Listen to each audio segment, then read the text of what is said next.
देख रहे हैं आर्या न्यूज झारखंड। आर्या न्यूज झारखंड में आप सबका स्वागत है। मैं हूं मृदुला। झारखंड की राजनीति में संकट के बादल छाए हुए हैं। इस बीच मुख्यमंत्री हेमंत सोरेन दिखा रहे हैं शक्ति प्रदर्शन। नमस्कार, जोहार, मैं पंकज आर्या और आप देख रहे हैं आर्या न्यूज झारखंड।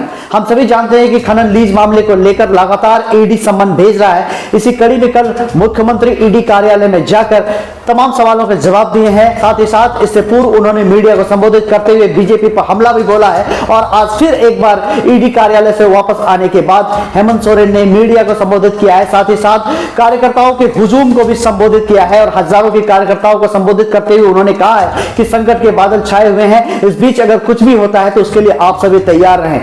बने रहिए आप आर्या न्यूज झारखंड में। मैं पंकज आर्या आपको रिपोर्टिंग दे रहा हूं इस वक्त रांची राजधानी से। पूरी रिपोर्ट आइए देखते हैं संतोष की रांची से। धन्यवाद। लेकिन आप लोग ऐसे परिस्थितियों को हमेशा ध्यान रखना, एक आवाज में एकदम ढेर की तरह हम लोग को चींटियों की तरह घर से निकलना होगा और इस षड्यंत्रकारी का तोड़ जवाब देने का काम करना होगा।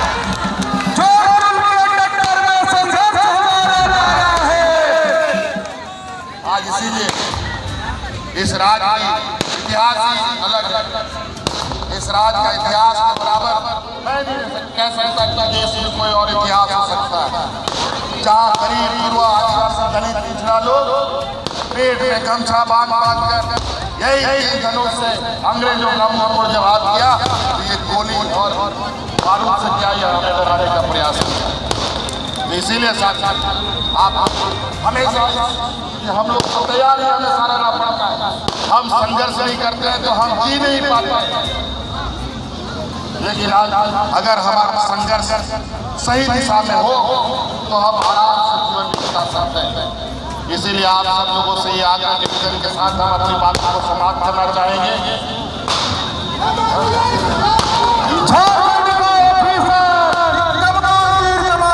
गुजरात को टक्कर देने की स्थिति में आ जाए।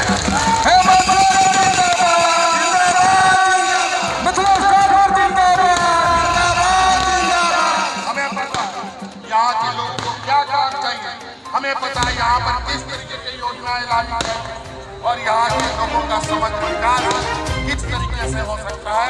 और यहाँ का नदी नाला पहाड़ कहाँ क्या क्या चीजें हैं हमसे ज्यादा भारतीय जनता पार्टी नहीं बता सकती।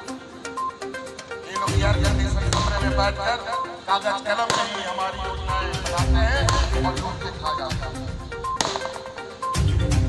आज इसलिए साथ आप हमसे बिल्कुल आपका ये बुलंदी एकता देखकर निश्चित रूप से आने वाला जो लड़ाई है, हमारी इम्तिहान की घड़ी है, आपकी जनसलाह से लगता है निश्चित रूप से अभी तो ये हम लोगों ने आपको दिखाया है पूरा परिवार बाद में दिखाएंगे।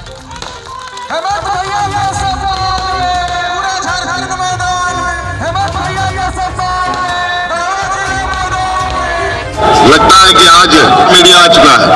हाँ, चलिए बहुत बहुत आप लोगों का स्वागत है। जैसे कि ईडी के दफ्तर में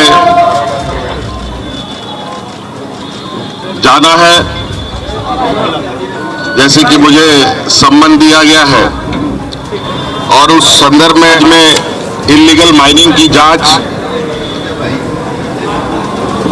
ईडी कर रही है। उस संदर्भ में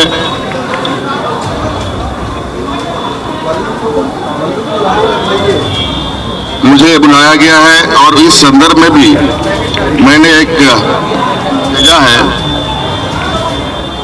जो आपको भी उपलब्ध करा दिया जाएगा कि किस तरीके से 1000 करोड़ का घोटाला के बारे में जो जिक्र आया है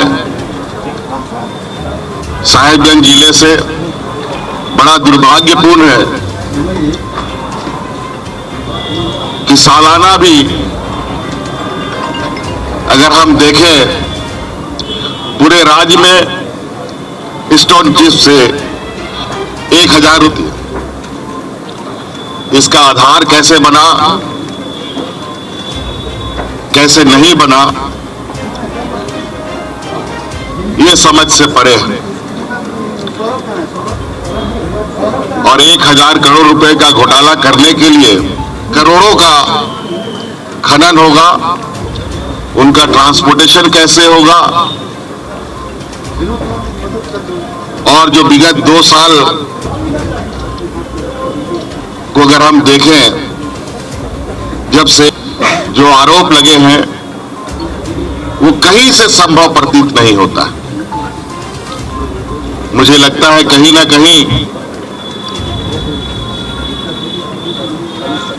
एजेंसियों को पूरी विस्तृत जांच पड़ताल करने के उपरांत ही किसी ठोस निर्णय पे या एक ठोस आरोप लगाना चाहिए। आज मैं एक संवैधानिक पद पर हूं और जिस तरीके से सम्मान की कार्रवाई चल रही है, लगता है कि हम लोग देश छोड़ के भागने वाले लोग। और मेरे राजनीतिक इतिहास में मुझे नहीं लगता है व्यापारियों को छोड़ के भागा हो या राजनीतिक दल देश छोड़ के भागे हो। और आज कहीं ना कहीं ऐसे कार्रवाई से राज्य में एक संशय की स्थिति उत्पन्न होती है। कार्यपालिका को निरंकुश करने का एक माध्यम बन सकता है। सरकार को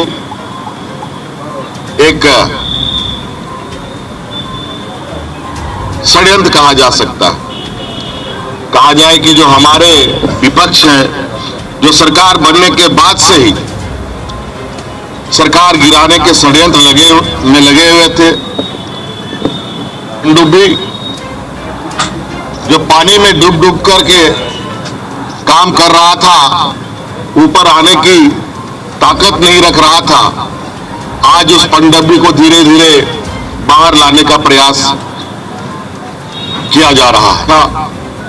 चुनाव आयोग महीनों पहले राज्यपाल महोदय को अपना मंतव्य दे चुका है, लेकिन राज्यपाल महोदय अभी तक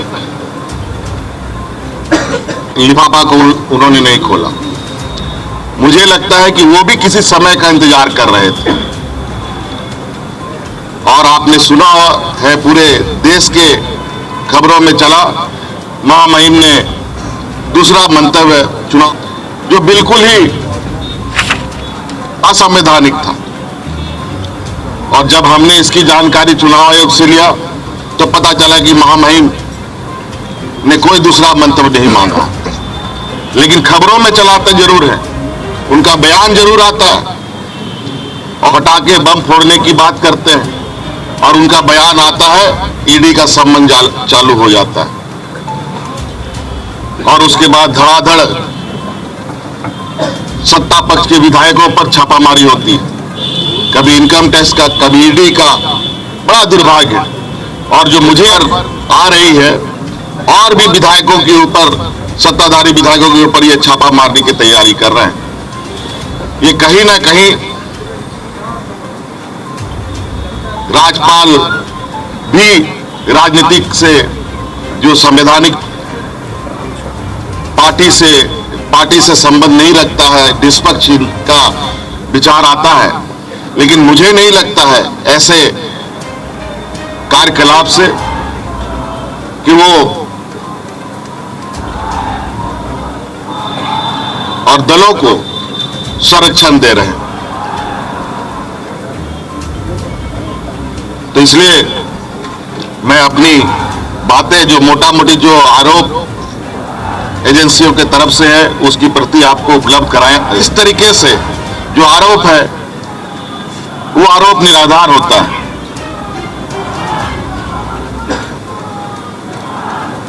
जब हमारा सरकार के कार्यकाल में रेवेन्यू की इतनी जबरदस्त, उस समय के आरोपों को देखें,